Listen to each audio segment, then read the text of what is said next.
Welcome back. We're here with Don, who is a fashion model. Don, thank you so much for coming on the podcast today. We met over TikTok, which is crazy, and I'm super excited to have you on, so thank you. It's a pleasure. Yes. And you're the first model and fashion person that I've had on in that field, so I'm very excited to get your expertise. So, can you talk about what the first year of becoming a model is like? So, you see, starting with modeling, the biggest thing people don't recognize about it is the fact that it's not always I start now, I'm big now, you know? So I feel like that's the biggest problem. People mustn't enter modeling with a perception that they're going to start off big. Sorry about that. No, you're good. Oh yeah. So the biggest problem is people have this mentality that modeling is a glitz and glamour industry, and it's not as easy as it looks, you know. So the thing I would say is it's a very challenging career, or let's say hobby, because you only get paid as you're booked, and for you to get the bag, you need to be booked. Yes. You know. So I feel like people must change the perception of thinking as soon as I enter, I'm gonna bag the jobs and I'll make money. So that's the biggest problem that I feel we models face, or people who aspire to become models face. And it seems like, just like any business or any career, when you get into it, it's a grind. It's like, I have to grind this out. It's not just going to be easy getting in and you get your first job. How did you go about getting bookings in the beginning? All right, so how I did it, right? I know it's not easy because firstly, you want to get paid for what you do. It's not nice to work for free, you know. So what I did was,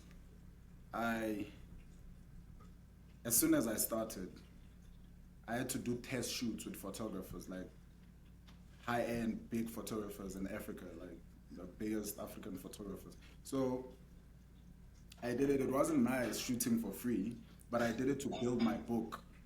You know, you have to build a portfolio. It's something called a portfolio in modeling, where all your pictures and your work is showcased in a folder form or a physical, literal book. So what I did was, I built my book, and I did a few free shoots. And the other thing I would say is, never underestimate a person you're working with, because you don't know who's watching. Yeah. But in this age, you working with people doesn't really mean it's gonna get you anywhere. So I'll just say it's a luck game, because it depends on how lucky you are. But yeah, that's how I went about the whole modeling thing. And do you look at modeling as an art form? An art form? Yes. Yeah. Because the posing we do is artistic. The things we do is artistic. Pictures are artistic. You know, you using your body to create an image with fashion is artistic. I feel like the modeling industry is artistic because people love, I mean, a person is attracted to a fashion designer clothing because of I'm wearing it. I don't think people would be interested in buying clothes if they don't see how it looks on a physical person, if I'm making sense. So I would say it is an artistic thing that drives the market. It's what helps people trust that it's gonna look good on them because they saw it looking good on me as a model. Yeah.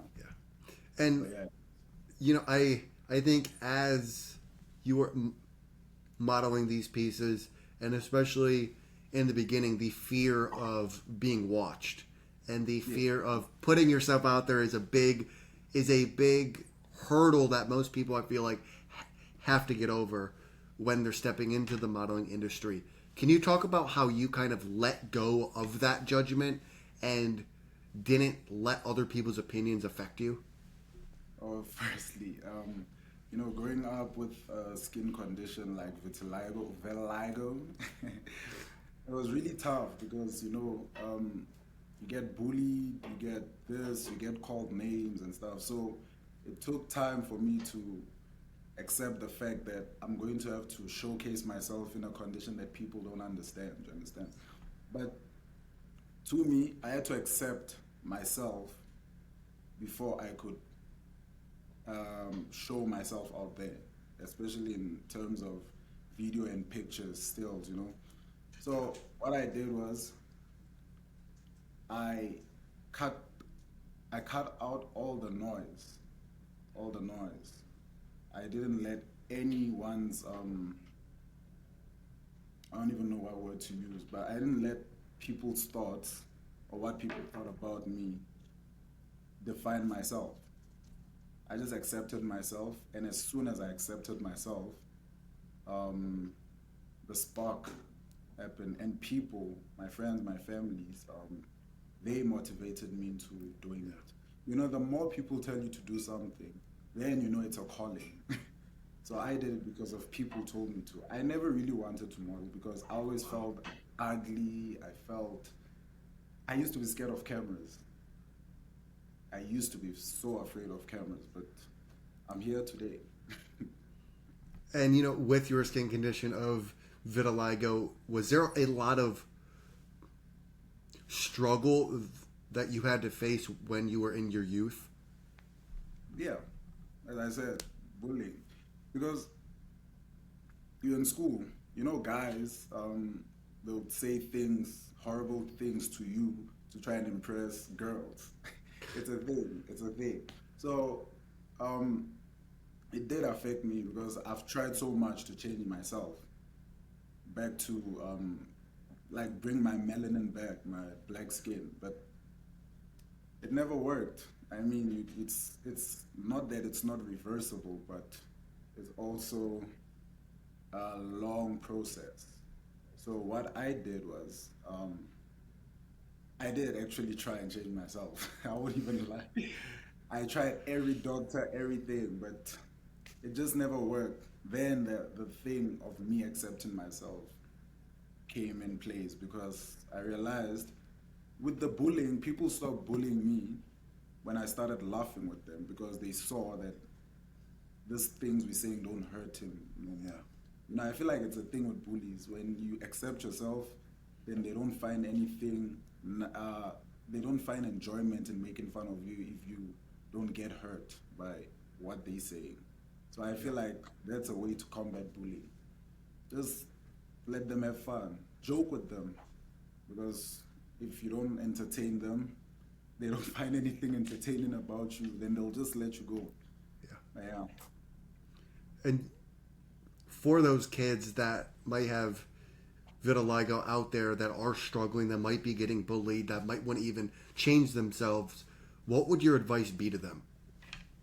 The same thing I'm saying about myself. I know the journeys are different, but the same exact thing I did, and it's the most difficult thing. Accepting yourself is hard because it's not easy to accept yourself just because other people aren't accepting you. So that's the biggest challenge, but accept yourself and always believe that you're beautiful, you're attractive, and just cut the noise because everyone is unique. Everyone has their own unique features. So I just accepted my unique features. And the more I accepted myself, the more people started accepting me. They'll be like, why are you so confident? No, this, that. And that's what helped me, honestly. What I find very, very interesting, because I showed my grandma and I told her about your condition before I went on the podcast. She's like, oh my gosh, they're beautiful. They shouldn't want to change themselves. So it's always so fascinating to me when you have a group of people that are like, oh, you're so ugly. But then like over here, you have another group of people where it's like, they shouldn't change. I don't want them to change. It's amazing. So I think just, it's so awesome to hear that you fully embraced yourself and like was able to build up the confidence to step on camera and to get in front of, thousands, if not millions of people to just put yourself out there. Yeah, yeah. It takes a lot of tolerance. Yes. Trust me, till today, there are still people who find me weird. Yeah. But then there's nothing hard in explaining the condition. If someone asks you what's wrong with your skin, educate them so that they can know, so that they won't offend anyone, the next candidate who has Yeah. it. You understand? Let them know so that they can understand the condition, especially regarding like the next person. So that when they see the next person, they'll be like, "Oh, I know what this is." Yeah. Yeah. And I also very much wanted to cover this because this is how we met with your disease of clogeneric urticaria. Yeah. That was something that you dealt with, and it was bringing a burden to your life. Could you kind of talk about what your experience was with it, and then how you overcame it? Oh, I don't even know how to explain CU. Cholinergic urticaria is a horrible, horrible condition. I don't even know what to say, but it's like the worst. It's a living hell. Yeah. The best way to describe it is when you fry an eggs or anything in oil, and the droplets of the oil touches your skin, but now all over your body. Like I don't even know how to say it.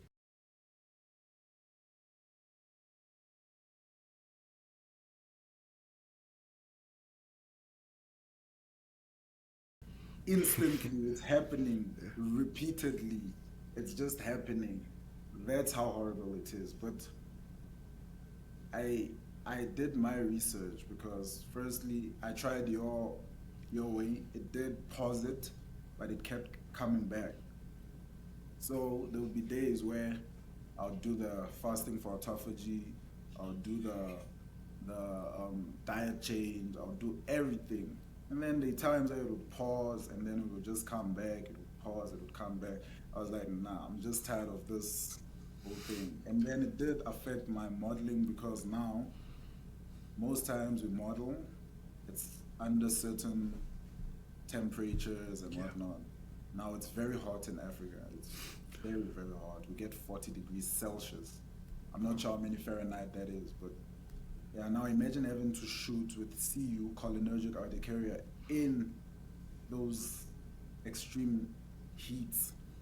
So there was a night where I did deep, deep research, deep, deep, deep research. Then came across an article where um, a specialist or a doctor, I'm not sure, gave a few of his patients chloroquine, hydroxychloroquine. I'm not sure if you know about it, but hydroxychloroquine for 3 months. And those patients, it cured them. I don't even know how this thing works, but it cured them. So I was like, why not try it? So I consulted my doctor about it. My doctor was like, yeah, chloroquine just it does have immune suppressing qualities. So CU is basically a condition where your immune system is overreacting with your sweat. So the doctor said, let's try it, but he prescribed it with folic acid because chloroquine is a very potent medication.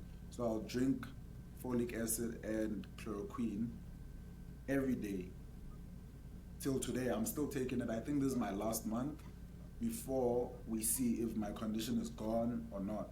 But since the first week after taking chloroquine and folic acid, my CU has been gone. I've been free of it for the past 2 months. I haven't had any breakout since.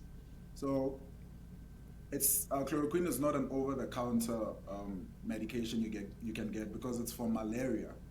I'm not sure. I'm definitely sure they do have it in the U.S., but it's a malaria medication.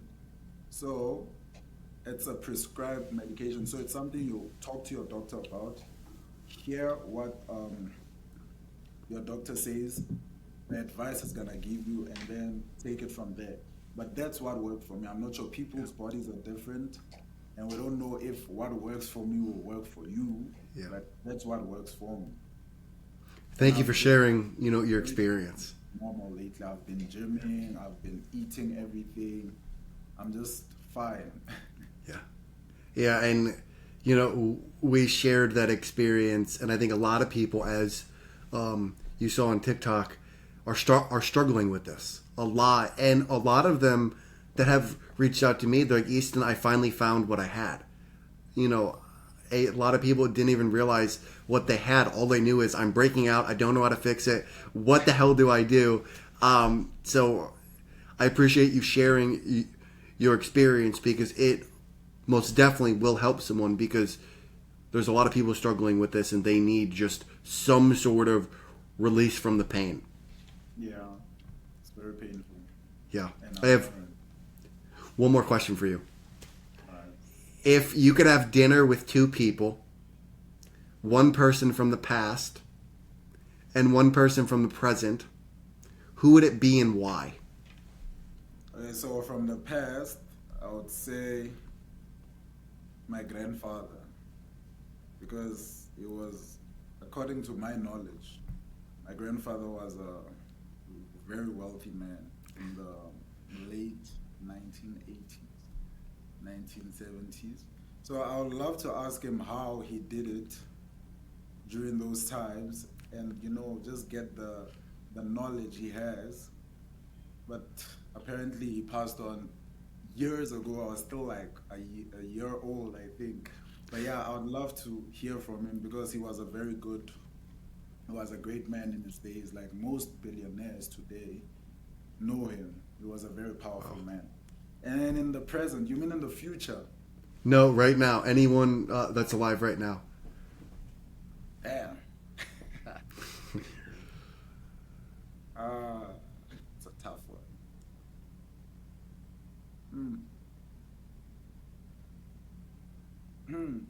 It's a tough one.